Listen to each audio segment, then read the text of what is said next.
E nós temos a oportunidade hoje de meditarmos sobre a paternidade de Deus, sobre os propósitos de Deus para os seus filhos, a partir do texto de Ezequiel 18, do 1 até o 4, onde assim nos diz a palavra do nosso Deus.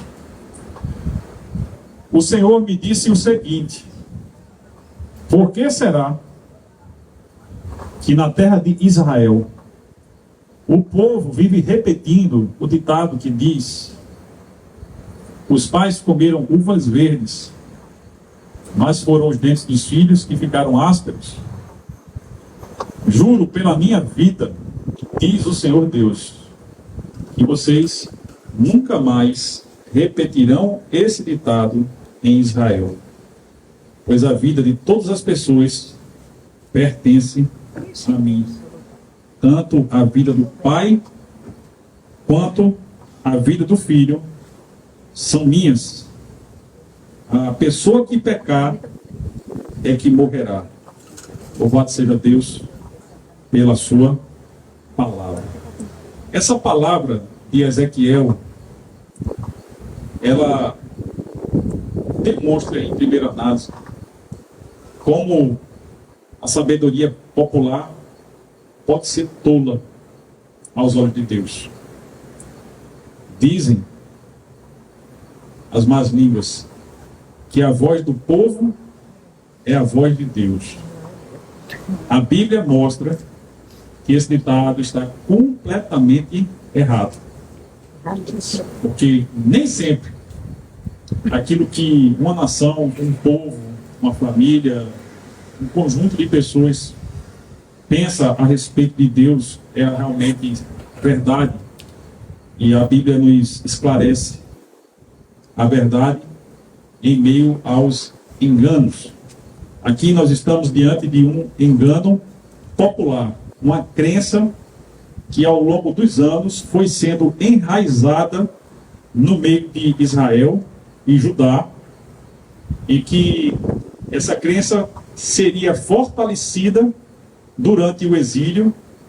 Ezequiel 18 ainda é uma mensagem pré-exílica, e que durante o exílio, quando eles estivessem no cativeiro babilônico, provavelmente, aliás, certamente, que eles iam olhar para a história de Israel, eles leriam o livro das crônicas, e eles chegariam à conclusão de que aquele cativeiro era a consequência dos erros cometidos pelos seus pais, alimentando a crença de que os filhos pagariam pelo erro dos pais.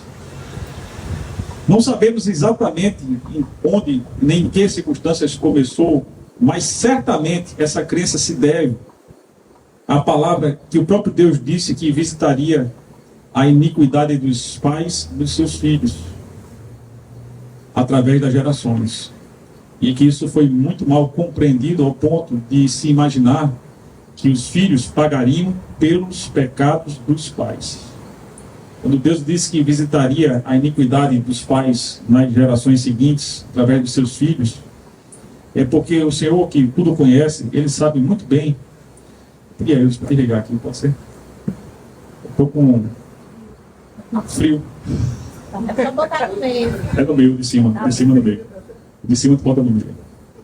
Obrigado, meu irmão. Deus usou sua vida agora para trazer calor ao meu coração. Deixa eu aquecer aqui. A gente está aqui na beira-mar, a reserva do pai, praticamente, né? Beira-mar não, mas a gente está bem pertinho da beira-mar aqui, recebendo toda a maresia, num tempo em que parece que a gente tem que estar em Recife, ou na região metropolitana do Recife, né? Que são tempos em que costumam se fazer 26 graus, 27 graus. Antes disso era impossível, a não ser de madrugada. Mas agora está fazendo direto. Mas, voltando ao nosso tema, certamente que essa crença, que alguns chamam de maldição hereditária, e que nada mais é do que um engano à luz da palavra de Deus, Jesus mesmo falou sobre isso em João 9, é uma crença fundamentada na ideia de que Deus visitaria desta forma a iniquidade dos pais na pessoa dos seus filhos. Quando Deus falou sobre isso, Ele tinha em mente o fato de que os pais certamente que influenciam a vida dos filhos. Eu vou tirar o meu próprio exemplo.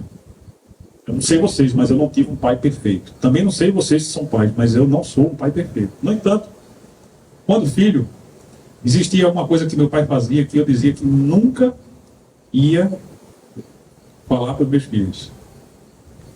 Era o homem não chora, né? Eu aprendi com meu pai que o homem não chora, o pai que chorar, que o homem não chora. E eu disse, jamais eu vou falar isso para os meus filhos. Eu tenho 4 filhos homens e eu provavelmente já falei para os 4. Coisa parecida, se não exatamente a mesma coisa.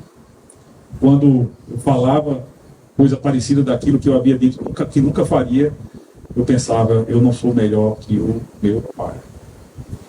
E é um engano os filhos pensarem que são melhores. Eu acho que todo filho, de alguma forma, em algum momento, pensa sobre isso. Né? Meus pais são ultrapassados, são de outra geração, meus pais não sabem de nada, meus pais não sabem mexer em celular, meus pais não sabem a respeito da internet, não sabem das gírias do momento. Os filhos sempre têm a falsa impressão de que são melhores, mas, na verdade, todos os seres humanos, desde o princípio, eles são nivelados naquilo que há de fundamental, inclusive, na capacidade de errar e na capacidade de acertar. Quando a gente acerta, pela palavra de Deus, a gente está acertando porque o próprio Deus nos comunicou a sua palavra para que a gente pudesse andar nos caminhos que Ele escolheu para que nós andássemos neles desde a fundação do mundo. E quando a gente erra, apesar da palavra de Deus, a gente erra por nossa própria inclinação a fazer escolhas equivocadas. Basicamente, é aquilo que a gente encontra lá em Gênesis 3, quando o Senhor chega para Caim e diz, o seu desejo será contra você, mas cumpre a você dominar. E se você quiser fazer o mal, o pecado jaz à porta. E junto com o pecado, a condenação do pecado. Porque o salário do pecado é a morte. Mas o dom gratuito de Deus é a vida eterna em Cristo Jesus. Amém. E o Senhor, através do profeta Ezequiel, como Jeremias 31, 29, fala a respeito, a gente viu isso, fala a respeito de um tempo de restauração em que jamais se repetiria esse falso ditado em Israel, de que os filhos tiveram os dentes embotados pelas uvas verdes que os pais comeram. E alguém pode perguntar o que significa essa palavra embotado. De uma certa forma, essa palavra significa o enfraquecimento dos dentes, a perda da vitalidade, do fio de corte, daqueles dentes que são os incisivos, da capacidade de mastigação daqueles que são os molares. É quando os dentes vão ficando enfraquecidos, né, pela substância ácida que vem do suco da uva, e é mais ou menos traduzido para aquela ideia do ranger de dentes, que a gente, quando come uma fruta ácida, às vezes a gente sente, né? Aquilo ali é um indicativo daquilo que Deus queria dizer, que o dente perderia a sua função, a sua vitalidade, a sua saúde, a partir daquilo que foi comido. Mas nesse caso, não pelas próprias pessoas que estavam sofrendo, mas pelos pais que vieram antes, como se fosse possível, de fato, um pecado passar de uma geração. Jeremias falou sobre isso, Ezequiel está falando sobre isso, dizendo que aquele que pecar, esse receberá a retribuição pelo seu pecado. Deus esclarece, até com exemplos, nesse texto que a gente leu, Ezequiel 18, no decorrer do texto, do capítulo todo, a gente vai ver até os exemplos que o próprio Deus traz na sua palavra. Ele traz o exemplo de um homem que era piedoso, e que teve um filho que não andava nos seus caminhos. E esse filho desviado veio a ter um filho que olhava para os erros dos pais, mas não repetia. E ele diz assim, finalmente, como é que vai ficar? Será que o filho que era desviado vai pagar? Aliás, que o pai pagará pelos erros dos seus filhos? Ou que o neto vai pagar pelos erros dos seus pais? Não, ele diz, aquele que fizer o bem, esse será aceito. Como Deus disse desde o princípio, uma das leis universais, né? Da forma como Deus alcança com a salvação o seu povo, é que é pelo bem proceder que a gente testemunha quem nós somos. Se nós somos filhos de Deus, nós vamos fazer escolhas orientadas pela vontade de Deus, mesmo que os nossos pais biológicos não façam as mesmas escolhas. Por outro lado, existem pais que são piedosos, tementes a Deus, crentes que andam nos caminhos de Deus e que muitas vezes veem seus filhos seguindo uma outra orientação. E às vezes a gente fica, quando a gente vê isso, o pai, muitas vezes a mãe fica se culpando, fica se buscando entender onde errou. De fato, existe muito de influência que os pais podem exercer sobre os filhos, tanto influência positiva quanto influência negativa. Mas o que Deus está chamando a atenção é que cada ser humano é individualmente responsável perante o próprio Deus. E Deus se revela a todas as pessoas. Pode ser que alguém nunca tenha ouvido falar do plano da salvação. Eu achei muito curioso quando eu comecei a ouvir falar sobre isso. Plano da salvação. Porque eu não tinha a ideia de como todas as coisas estão encadeadas para que a redenção de Deus alcance o ser humano pecador, desde o princípio até o presente, passando por toda aquela história que a Bíblia registra do povo de Deus. A Bíblia é uma história de como Deus operou a sua salvação em favor de uma humanidade pecadora. E dentro dessa humanidade existem pessoas que se convertem dos seus pecados e buscam viver uma vida com Deus, e outras pessoas que buscam viver mesmo seduzidos pelo pecado que jaz na porta. De tal forma que a responsabilidade, diz Ezequiel, ela é individual. Mas havia mesmo em Israel essa crença em forma de ditado, e essa crença de que os filhos pagavam a iniquidade dos pais não deixava de ser uma forma de culpar alguém. Em primeira análise, os filhos culpavam os pais. Diz Ezequiel, no exílio, muitos filhos dirão, nós estamos aqui por conta dos erros dos nossos pais. É por conta dos erros deles que nós estamos pagando o preço do exílio. De outro modo, era uma forma de culpar o próprio Deus. Porque que justiça é essa? Em que alguém faz uma escolha, uma má escolha, e outra pessoa que não fez aquela escolha paga as consequências daquela má escolha. Isso é obviamente injusto. E quando isso se torna uma crença popular, isso era uma forma também de acusar Deus de injusto. Era uma forma de dizer que os padrões de retidão pelos quais Deus avalia toda a humanidade não eram padrões adequados, não eram padrões de equidade, mas que Deus estava sendo injusto pelas consequências dos pecados estarem sendo transmitidas de geração em geração. E o ser humano, ele mesmo tem uma tendência a transferir responsabilidade. É verdade.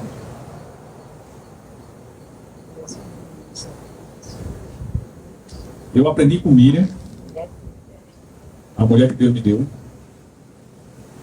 que por sua vez aprendeu com o meu sogro, se eu não estou enganado, que eu não conhecia, que existe um tempo na vida do ser humano que marca o seu amadurecimento. É quando o ser humano deixa de dizer o copo quebrou e passa a dizer eu quebrei o copo. Porque nós temos a tendência de transferir responsabilidades. Quando certas coisas ruins acontecem, intuitivamente a gente busca um culpado. E mesmo quando nós somos, em parte ou fundamentalmente responsáveis por aquela situação, a gente sempre procura transferir a responsabilidade, com a tendência natural do ser humano. Na queda lá do Éden, a gente vê isso. Deus comparece até aquele casal, a presença daquele casal, como era costume, inclusive, todos os dias ele ia até a presença deles, mas nesse momento ele vai de uma forma diferente. Por quê? Porque eles estavam pagando o preço da má escolha. Estavam, naquele momento, envergonhados, perceberam que estavam nus e sentiam vergonha da sua nudez, amedrontados, perceberam a bobagem que tinham feito, estavam morrendo de medo das consequências disso, e tentaram remediar o mal cometido, fazendo uma roupa improvisada, de um material perecível, de folhas que certamente não ia resolver o problema. e procuraram se esconder da presença de Deus, quando Deus vai até Adão e diz: onde estás? Muitas pessoas ainda não entenderam que quando Deus questiona isso para alguém, não significa que Deus não saiba, ou que não soubesse, naquele caso, que Adão estava escondido. Deus sabia com exatidão de detalhes, não apenas o que tinha acontecido, mas a condição em que Adão se encontrava. E aquela pergunta, onde estás? É justamente para levar Adão à reflexão sobre os seus erros, porque a gente consegue mudar, endireitar as nossas veredas quando a gente percebe em que caminho nós temos andado e a gente busca contemplar os caminhos que Deus tem proposto para nós, e fazendo a comparação entre uma coisa e outra, a gente faz outras escolhas. Quando Deus vai até aquele ser humano e pergunta onde estás, ele estava dando uma oportunidade de novas escolhas, de restauração. Aquela ida de Deus, a presença de Adão, era para restaurar, era para redimir, era para dar a Adão uma nova chance, uma nova oportunidade de fazer escolhas diferentes. O próprio texto de Ezequiel 18, muito tempo depois, tem a mesma finalidade. Ele é uma exortação ao arrependimento. Deus chama a atenção de que a responsabilidade é individual, para chamar cada ser humano ao arrependimento, ao invés de ficar transferindo culpa. No Éden, o que é que acontece? Que fizeste? Pergunta o Senhor. A Eva diz: a serpente me enganou. Eva culpa a serpente. Adão diz: foi a mulher que tu me deste. Então, se a serpente falasse... A serpente não tinha o que falar, nem tinha a quem acusar. Porque ela era a mais astuta, mas ao mesmo tempo ela havia induzido o ser humano com a sua astúcia ao erro, a desobedecer a Deus, a querer ter a mente de Deus, a querer aquilo que só a Deus pertence. Sempre que isso acontece, queridos, na vida de alguém, isso é uma forma de idolatria. Quando a gente quer ocupar o lugar de Deus, é um ídolo chamado eu, que está sendo colocado no trono de Deus. Mas quando a gente se humilha e dá a Deus o lugar que é devido, e a gente entroniza Jesus Cristo como Senhor, é o contrário da idolatria. A gente coloca Deus na posição que é devida, no trono da sua soberania, agora também sobre a minha vida. O nome disso é arrependimento. É quando a gente percebe que as escolhas que nós temos feito, e cada ser humano vai ter a sua oportunidade de arrependimento.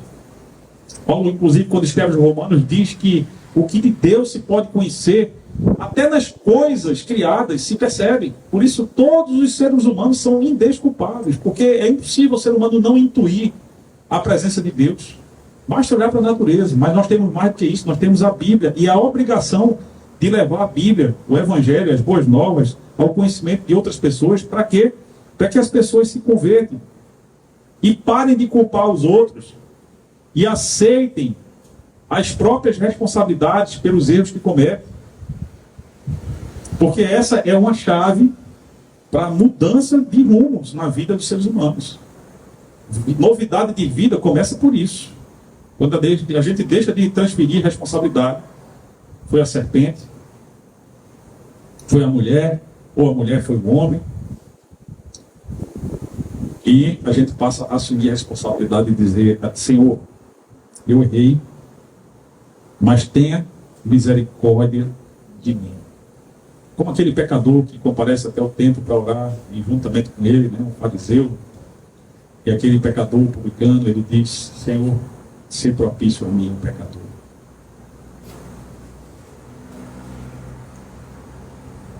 Isso é um primeiro passo para a mudança, meus irmãos, que Deus quer que aconteça nas nossas vidas. E essa crença que havia, esse ditado sobre uvas verdes, era algo que passou tão fortemente de geração em geração, apesar de Ezequiel, apesar de Jeremias, tentarem desfazer essa crença equivocada, que no tempo de Jesus, milhares de anos ali na frente, né? Pelo menos 800 anos ali na frente, desde o início da revelação de Deus profética a respeito do cativeiro, em relação a Jeremias ali, pelo menos ali uns 5 centenas de anos. No tempo do Senhor Jesus, Jesus chega diante de um homem que era cego desde nascença, e ele está com os discípulos olham para aquele homem, olham para Jesus e perguntam: quem pecou, Senhor, mestre? Foi ele ou foram os seus pais?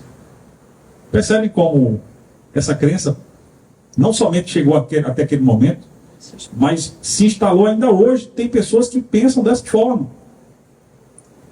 E o Senhor, como a gente vê em João 9, diante dessa pergunta, foi por causa dos pecados dele ou por causa dos pecados dos pais dele que ele ficou cego? Jesus disse: ele é cego, sim, mas não por causa dos pecados dele, nem por causa dos pecados dos pais dele. É cego para que o poder de Deus se mostre nele. O apóstolo Paulo falou na segunda carta aos Coríntios que Deus disse para ele: o meu poder se aperfeiçoa na sua fraqueza. Quando isso aconteceu? Quando Paulo orava pedindo para retirar o espinho na carne. Quando Paulo reconhecia que tinha um espinho na carne, reconhecia a necessidade que ele tinha da intervenção de Deus, e orava e clamava a Deus. E Deus, ele está perto daqueles que o buscam, gente. Deus está perto para salvar. É a finalidade principal de Deus. Deus não quer que ninguém morra dos seus pecados. Ezequiel diz muito bem isso. O Senhor em Ezequiel, ele vai dizer que ele não tem prazer na morte de ninguém, mas aquele que pecar é que morrerá. Ele diz: o filho, no versículo 20, não levará a culpa do pai, nem o pai levará a culpa do filho. A justiça do justo será acreditada ao justo, a impiedade do ímpio será cobrada do ímpio. Mas se o ímpio se desviar dos seus pecados que cometeu, obedecer a todos os meus estatutos e fizer o que é justo e direito, certamente viverá e não morrerá.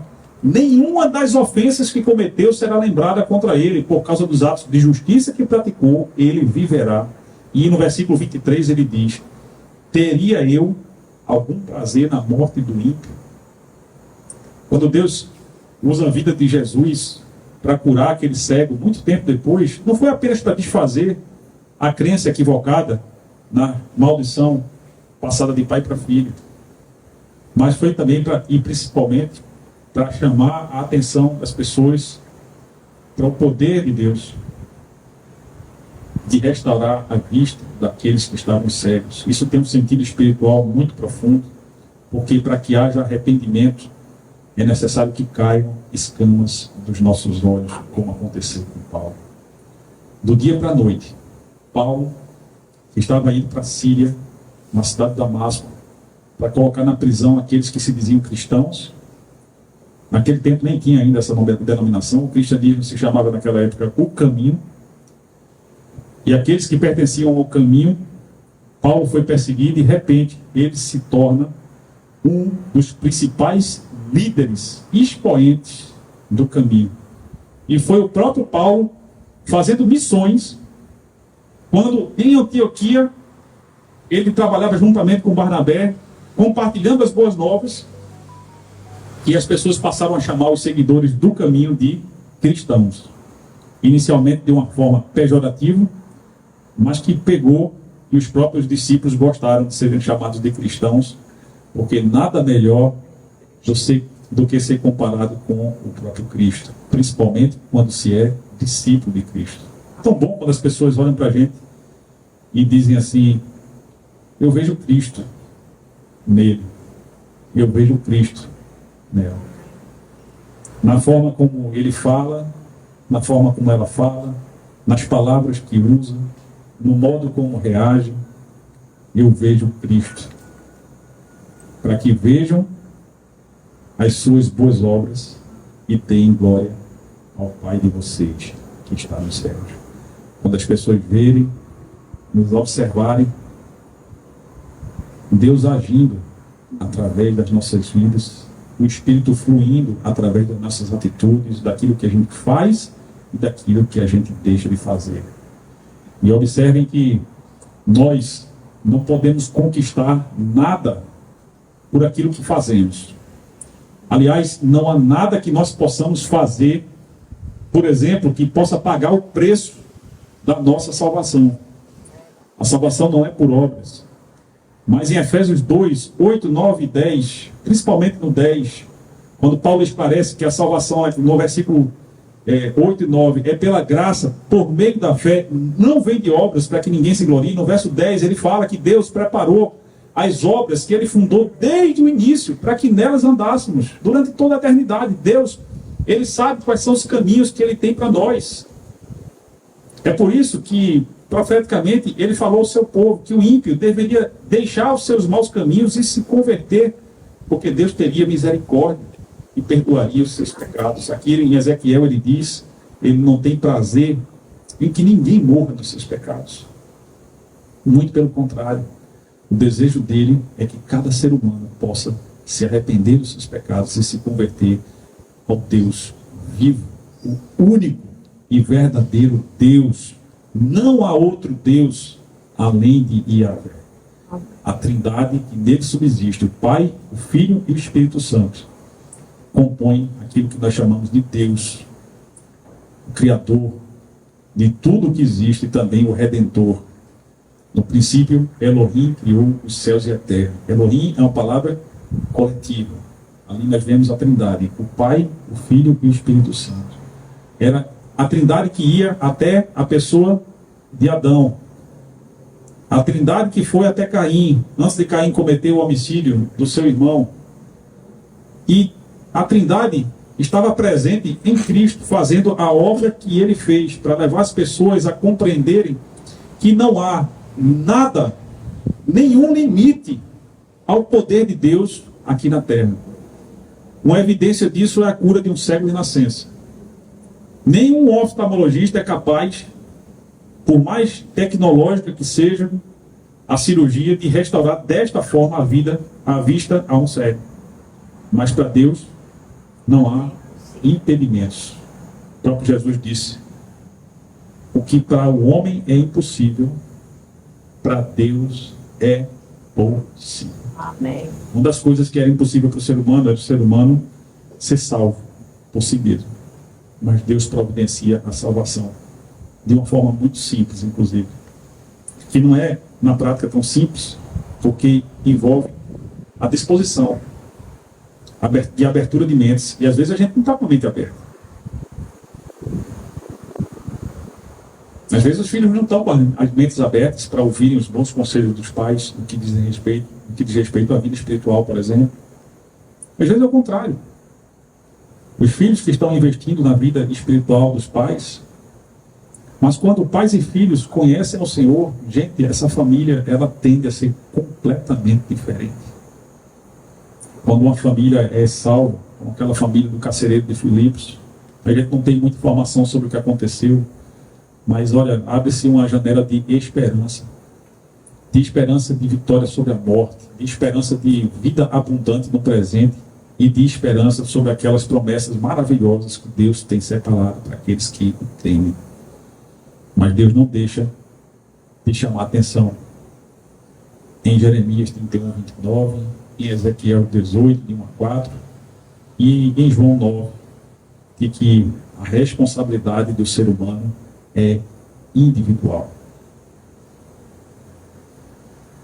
A graça é oferecida para todos.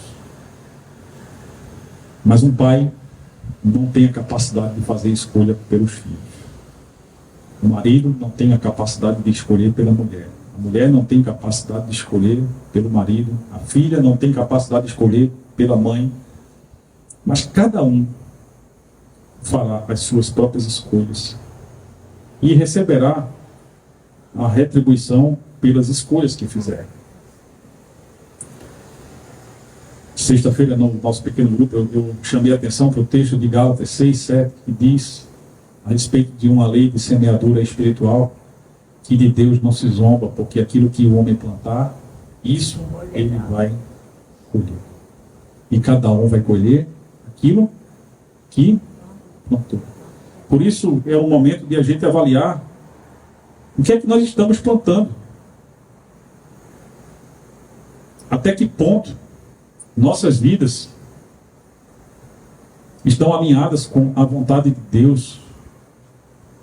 Até que ponto a palavra de Deus tem nos constrangido, tem nos confrontado? E essa é a função dela. Tiago disse que a palavra é um espelho.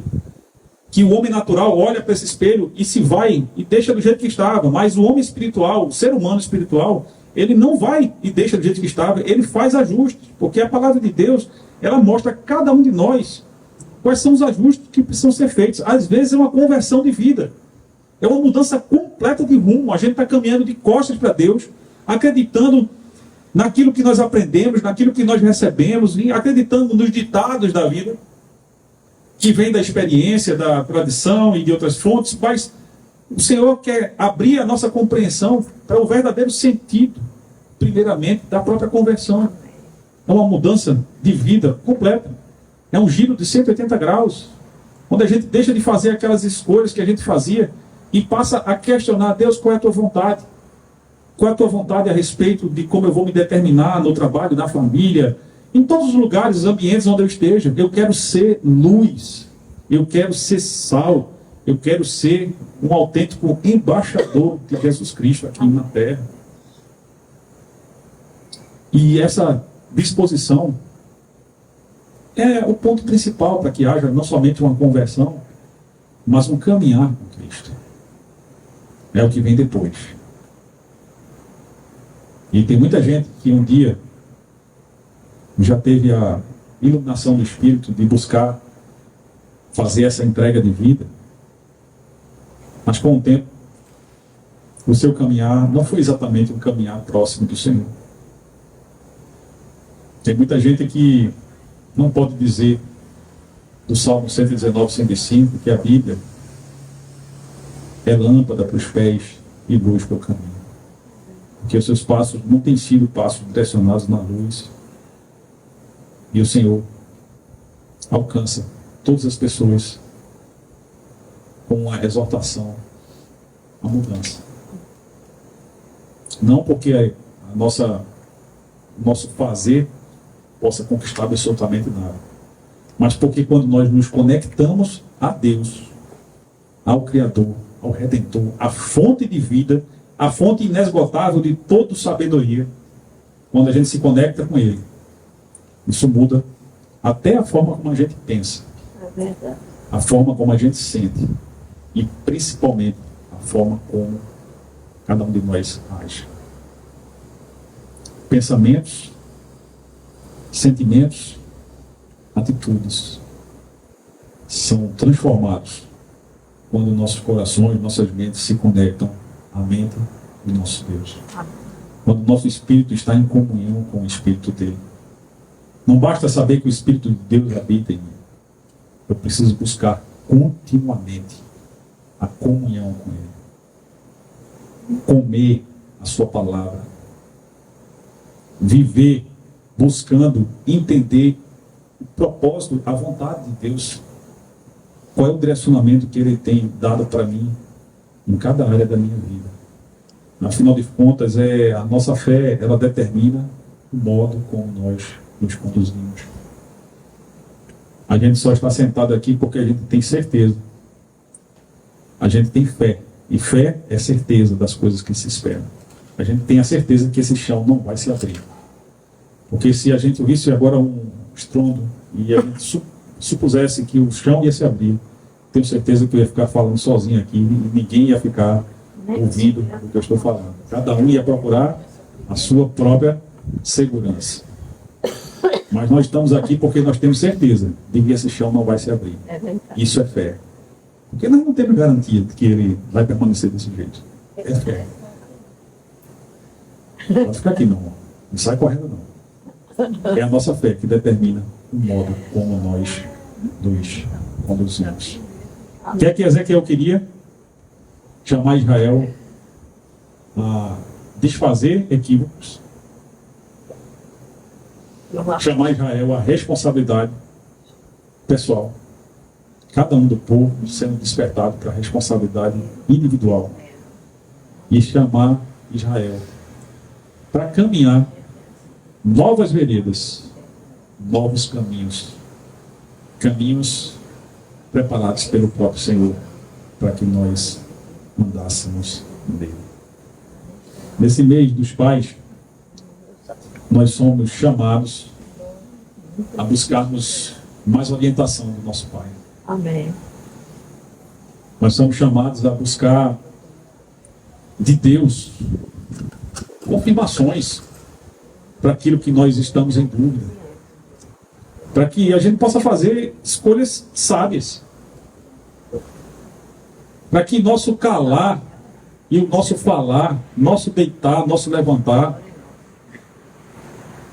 sejam para glorificar o nome dele. Amém. Porque Deus levantou os profetas para profetizar para Israel como um filho. Ageu disse que o próprio Senhor disse que do Egito havia chamado o filho dele no Êxodo. Para quê? Para que Israel fosse e caminhasse como filho de Deus. Antes de Jesus nascer, Malaquias disse: um pai é honrado pelo filho. Se eu sou o pai, onde está a minha honra? E vocês me perguntam o que temos feito de errado, e Malaquias começa a mostrar uma série de coisas que o povo fazia de errado, mas que não tinha consciência disso. A palavra de Deus, ela nos traz isso, gente. A palavra de Deus nos traz consciência. Ela abre os nossos olhos. Quando Ananias orou sobre Paulo, ele chamou Paulo de irmão e disse: irmão Paulo, Deus mandou até você, me mandou até você, para orar para que você recupere sua vista, e para que você saiba que você é um vaso escolhido para ser luz para os gentios. Deus vai mandar você para pregar aos gentios. E quando chega o momento que Paulo é rejeitado pelos judeus, ele se volta para os gentios lembrando daquela palavra. E ele segue o caminho que Deus preparou para ele. Os caminhos que Deus tem preparado para nós, muitas vezes são diferentes dos caminhos que nós temos feito. Por isso é necessário mudança de rumo. Por isso é necessário ajuste de rota. Mudança de mentalidade, até da forma como nós pensamos e sentimos. Porque se nós desejamos pecar, é porque o nosso espírito não está tão conectado assim com o Espírito de Deus. Se nós desejamos e fazemos, é porque nossa conexão é menor ainda.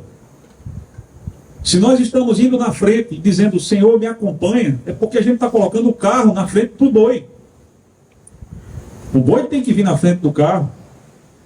Não vamos inverter a ordem das coisas, colocando palavras na boca de Deus e fazendo escolhas orientadas pelo nosso próprio coração, que é enganoso mais do que todas as coisas e desesperadamente corrupto. Mas vamos nos quebrantar e deixar que o Espírito de Deus nos revele, nos ilumine, para que nós possamos ter um discernimento mais completo de quem nós somos, de onde nós estamos e para onde nós vamos. Que essa seja a nossa busca, não somente no mês de agosto, mas que nós possamos cada vez mais agirmos como filhos de Deus. Afinal, Mateus 7, no verso 21 em diante, o Senhor Jesus disse: nem todo aquele que diz Senhor, Senhor entrará no reino de Deus, mas aquele que faz a vontade do Pai. Como é importante a gente reavaliar a nossa fé, porque é ela que condiciona e determina as nossas atitudes. De que forma Deus deseja que nós vivamos? Essa é uma pergunta que cada um deve buscar fazer de Deus. E ao entender, fica o desafio para fazer os ajustes que são necessários para que a gente possa viver como filhos e filhas do nosso Senhor. Feche seus olhos, eu quero orar pela sua vida nesse momento.